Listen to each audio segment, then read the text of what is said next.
Miramês distraiu a atenção dos servidores daquele ambiente, para não verem um vampiro desmaiado, e nos chamou para observação mais de perto daquele monstro voador. Assustei-me quando cheguei perto. Nunca tinha visto tamanha degeneração fisionômica. Tive ímpeto de recuar, porém, a consciência me pedia para observar detalhadamente aquele irmão que descera tanto, tomando forma que não devemos descrever, por enquanto, a não ser alguns detalhes. As asas abertas eram 2 vezes maior do que o corpo. Estavam no lugar dos braços, que se deformaram em protuberâncias. Eram, mais ou menos, como as dos morcegos. Embaixo dos pés também apareciam saliências como pequenas asas. Depois que os vigilantes passaram e desapareceram entre as sombras dos mausoléus, Miramês deu uma ordem mental ao filho das sombras, e esse levantou-se, meio cambaleante. A mente do nosso instrutor o ajudou a levantar voo e ele sumiu em direção ignorada. Tá bom? Miramês sorriu para mim, dizendo: o pastor ainda não pode ver este quadro, senão ele vai registrar como se tivesse sonhado com Satanás. E isso poderia prejudicar as suas próprias experiências de viagens astrais. Aqui eu vou fazer dar uma paradinha para pegar um pouquinho de conhecimento com vocês, mais adiantados. É possível uma interferência, por exemplo, porque uma pessoa de bem só traz a luz, né? E ter uma interferência de um espírito maníaco, você tem um sonho assim, mais estranho, assim, com figuras mais horrendas, vamos dizer assim? Vocês já tiveram essa experiência? Eu acho que aí, talvez o Ismael tenha também outra experiência. Pode ter os dois lados da coisa. Tanto é alguma brecha que você pode ter aberto e permitiu que esse espírito se aproximasse por qualquer tipo de sintonia que ele tenha feito, como pode ser uma tentativa de ataque dele sem estar necessariamente ligado em termos de sintonia contigo, ou pode até ser uma imaginação sua. Você cria essa imagem por você viu, de repente, um filme ou leu um livro que tinha uma história assim que te remeteu, de alguma forma, a pensar nisso. E você, durante o seu sonho, durante o seu desdobramento, ter aquilo reverberando no teu campo mental e criar aquela imagem. Então, as possibilidades são muitas. Mas, assim, mesmo um espírito que tenta seguir um caminho do bem, ele pode perfeitamente sofrer um ataque de um espírito desse. Basta que você dê uma deslizadazinha, porque a gente só precisa abrir a mínima brecha que eles conseguem entrar. E eu queria fazer um comentário também sobre a frase anterior que a gente leu, quer dizer, essa aí, o pastor ainda não pôde ver esse quadro, que está aqui. O pastor ainda não pôde ver esse quadro, senão ele vai registrar como se tivesse sonhado com Satanás. E isso poderia prejudicar suas próximas experiências de viagens astrais. Essa frase ela é tão rica. Primeiro, o seguinte: quando uma pessoa ela tem um desdobramento consciente, que foi amparado pelos mentores, tem dois processos que influenciam nele rememorar.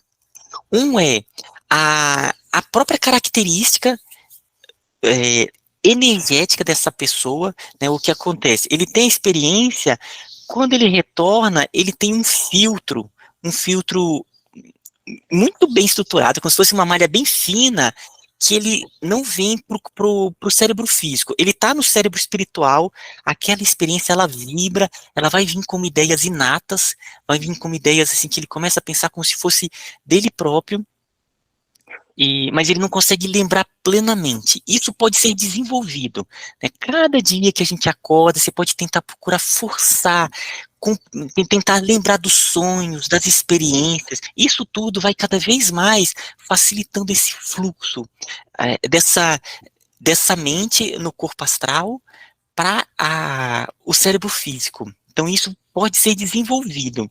Mas tem um outro ponto, que é o seguinte, é aqueles processos em que os próprios mentores apagam. Então por mais que a pessoa tente, ela não vai se lembrar. Quando ele fala aqui, o pastor ainda não pôde ver esse quadro. Então os mentores, eles atuaram e não permitiram com que ele visse, para não atrapalhar a experiência, ele não está preparado ainda para ter a visão daquela realidade. Então aí tem a atuação dos mentores. Eu vejo bastante isso com o meu primo Gustavo, né? Quando ele vai contando as experiências deles, tem algumas que claramente é porque ele não fez um esforço para tentar trazer, porque às vezes ele começa a contar e ele vai se lembrando, poxa, olha quanto aconteceu isso. Outras, claramente foram os mentores. Quando ele vai tendo uma clareza de todo o processo até chegar numa sala que está com as pessoas, ele fala assim, olha, ali é impressionante, eu não me lembro de nada do que foi a conversa.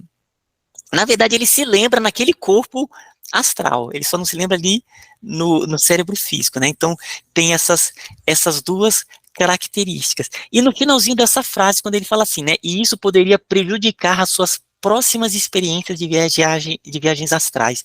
É bacana porque chama atenção quando isso vai sendo realizada pelos amparadores, pelos mentores, toda a delicadeza que eles têm em colocar experiências que sejam de um nível em que o aprendiz ele possa assimilar, e aos poucos ele vai se aprofundando, à medida que ele também, em que o aprendiz ele vai estudando e conhecendo mais e que predispondo a experiências mais profundas, os próprios mentores começam a permitir com que ele tenha experiências mais profundas.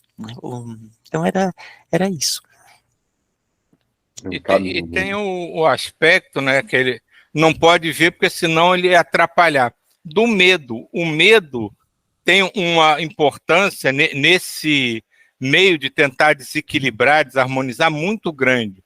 Normalmente, as nossas experiências que a gente trava e volta para trás é por medo de alguma coisa. Então, essas imagens... Tu falou do Gustavo, eu lembrei, eu ia falar de um caso que a gente vivenciou, em que ele teve num local onde os espíritos ali eram assim, aquela figura clássica que todo mundo conhece do diabo. Todo mundo era deformado, chifrudo, exalando fogo. Então, imagina você distraído, dormiu e acorda, né, entre aspas, e começa a ver aquilo. O pânico, o pavor que aquilo deve causar, o desequilíbrio que aquilo facilita que seja gerado. Então, é exatamente o que ele fala aqui. Aquele pastor não poderia ver essa imagem porque a cabeça dele entraria em parafuso. Ele ia achar que era o Satanás e que o Satanás estava ali para pegar ele e a coisa perde o rumo mesmo. E que não deixa de ser, né? Porque ele estava um espírito caído, né? Que a espiritualidade estava trabalhando, né? Vai trabalhar no devido tempo, né? E só voltando à tua pergunta original, Romo, é possível? É por um motivo muito simples. Qualquer um de nós aqui está muito bem, de repente tropeça na rua, fica chateado, fica irritado com o cara que passa e te dá um encontrão na rua. Então, nesses momentos, é quando eles fazem a festa. Nossa senhora, vou ficar dentro de casa só. A gente não tem jeito, a gente não tem... Porque ele fala algumas coisas aqui que são realidade para o nível de conscientização que eles têm. Certamente não é o mesmo que o nosso. Então a gente ainda escorrega com facilidade e cada escorregada a gente abre uma porta, 3 janelas e aí, se não souber entrar, entra. Toma cuidado. Bom, Miramê sorriu para mim dizendo: o pastor ainda não pode ver esse quadro, senão ele vai registrar como se tivesse sonhado com Satanás. E isso poderia prejudicar suas próximas experiências de viagem astrais. Padre Galeno tomou a palavra e dissertou com veemência sobre os valores do espírito. A multidão de almas, sendo a maior parte mulheres, postava-se diante do sacerdote espiritual, como se tivesse sede da palavra evangélica. No entanto, algumas delas faziam menção de atirar algo em nosso companheiro, dirigindo-lhe palavras ofensivas. Alguns dos que ouviam o evangelho com muita atenção se dispuseram a manter a ordem, afastando essas entidades endurecidas que procuravam perturbar o ambiente. Do Padre Galeno era projetada uma luz viva, de um azul indescritível e com nuances variadas. Concentramos mais atenção para observar de onde procedia aquela luz e ficamos encantados com a misericórdia divina, que nos oferecia a oportunidade de termos aquela visão. O coração do Padre Galeno tornou-se um sol, de onde se despejava aquela luz espiritual em todas aquelas criaturas sofredoras ali ajoelhadas. Muitas delas tinham terços e folhetos nas mãos, procurando manifestar a fé que sentiam no Todo-Poderoso. O ancião respeitável que estava com a palavra fez silêncio. Passou os olhos em toda a plateia, em êxtase, e continuou com doçura. Meus filhos, nós todos somos criados por Deus, nosso Pai de concebível amor. Se aqui, agora, há alguém que não recebeu a sua parte do grande tesouro da felicidade, é porque não se interessou em buscar o seu quinhão. No entanto, ele é seu. E não será dado a nenhuma outra criatura. Ele nunca se perde e é intransferível. A felicidade pertence a todos nós por excelência da lei divina. Que rico esse parágrafo, né, gente? Meus filhos, nós todos somos criados por Deus, nosso Pai de concebível amor. Se aqui, agora, há alguém que não recebeu sua parte do grande tesouro da felicidade, é porque não se interessou em buscar o seu quinhão, e, no entanto, ele é seu. Então, ou seja, está sempre lá à disposição nossa, né? Aí vem um pouquinho da reforma íntima, né? Fazer uma reflexão, se recolocar no caminho. E eu estou olhando um pouquinho do livro que a Janine falou, né? O caminho da autotransformação. Buscar sempre, né? O quinhão está lá. É só a gente ir lá buscar, né? Os olhos dos ouvintes brilhavam e se enchiam de esperança. A voz do sacerdote tocou as fibras mais sensíveis dos que escutavam, e ele, mansamente, afirmou com convicção: a grande herança de todos os povos da terra e do céu está onde podemos observar é o Evangelho de nosso Senhor Jesus Cristo. Ele é o caminho que nos assegura a conquista da felicidade. Ele é a verdade que nos mostra como poderemos nos libertar das amarras da ignorância acerca das leis espirituais que nos governam. Ele é a maior expressão de vida nos ciclos em que moramos, a nos mostrar a centelha divina que existe em nós. a ser despertada em sequências admiráveis, conquistada por nossas próprias mãos. Descobriremos o acervo de luz no coração com a prática da vida que Jesus nos ensinou. O Evangelho não é para ser decorado, como folheto de música popular. Ele deve ser observado, analisado e vivido. Respeitamos todos os tipos de crenças que existem e as que ainda possam surgir, no sentido de ajudar os homens a encontrarem a si mesmos. Porém, não podemos deixar de falar ou relembrar o nosso Mestre Jesus, na sua feição mais pura, na grandeza do amor. Temos que encontrar o Cristo renovador dentro de nós mesmos. Porque, se falamos muito do Evangelho aqui neste campo, com todo o respeito que lhe atribuímos, e ao partirmos para as outras tarefas que nos cumpre realizar, nos esquecermos da vivência da Boa Nova. O que terá valido a reverência? A reverência? O que vale o respeito? E a aceitação daquele instante? Creio que alguma coisa valeu, pois ficou algo mais em nossos corações para toda a eternidade. Não obstante, continuamos a sofrer, ligados à terra, às vísceras em decomposição, ou aos nossos ossos nas tumbas frias, em um silêncio que parece interminável. Culpa de quem? Por culpa nossa. Se estamos no escuro, é porque não aprendemos a acender a luz, pois em nossas mãos estão os meios de fazê-lo.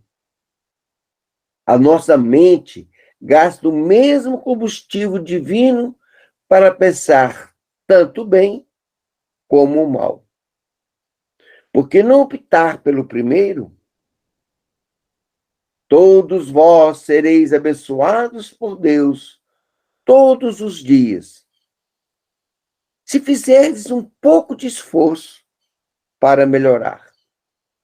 Aqui mesmo, dentro desses muros, existem várias escolas de Deus funcionando permanentemente em favor daqueles que querem realmente melhorar e aprender pelos próprios esforços.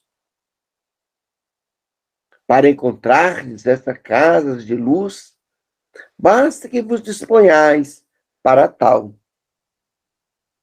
Indagai pelo coração, que vos serão mostradas as portas da residência onde existem 2 instrutores, que se chamam educação e instrução.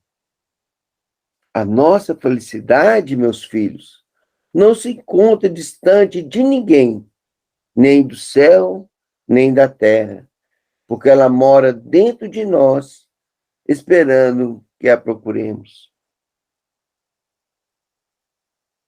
Abençoou a todos com seu sorriso costumeiro e prometeu voltar em outra oportunidade. Notava-se em muitos riscos de lágrimas, outros estavam meditativos e alguns até alegres, acenando para o padre Galeno, que continuava sorrindo. O pastor também fazia seu gesto de saudação para suas ovelhas, que apertavam cada vez mais a Bíblia de encontro ao coração. Aos olhos dos ouvintes, o padre Galeno e o 40 foram se desfazendo no espaço e ficaram invisíveis para a multidão. Eram cerca de 700 almas que se aproximavam da maturidade, como o nascer do sol, e eram necessários toques cada vez mais frequentes para ajudá-las a abrir os olhos à luz. O padre Galeno, ainda com seu sorriso fácil, olhou para o pastor e disse com tom educativo: Satis verborum. Nós semeamos. Compete a eles cuidarem bem das sementes que, nos parece, depositamos no solo dos corações com amor. Rômulo, Eu ia falar também. Mas pode falar. Eu ia só fazer um comentário dessa experiência, também muito, muito interessante. 40, ele, um pastor, né, então ele já trabalha com o aspecto ali do verbo, de, é, de acabar fazendo discursos e aspectos ligados ao evangelho. E olha só, ele teve uma experiência, né, amparada pelos mentores de uma viagem astral, e olha que desdobramento assistencial maravilhoso. Ele foi levado para esse local, inspirado ali pelo envolvimento do padre Galeno, aproveitando, né, esse aspecto que ele está mais denso por conta da encarnação. Então ele está indo lá, um corpo astral com todo esse manancial que ele tem ali do duplo etérico, e ele realiza um trabalho de envolvimento impressionante, né? Então ele faz ali todas aquelas reflexões inspiradas pelo padre Galeno, e 700 almas, né, 700 espíritos ali escutando, né, então tem aí todo um trabalho de envolvimento, outros espíritos ali envolvendo cada um deles, espíritos amigos, né, provavelmente aqui não foi colocado, mas isso é um trabalho bem amplo. Enquanto ele está fazendo as reflexões evangélicas, os mentores estão ali auxiliando aqueles espíritos serem tocados por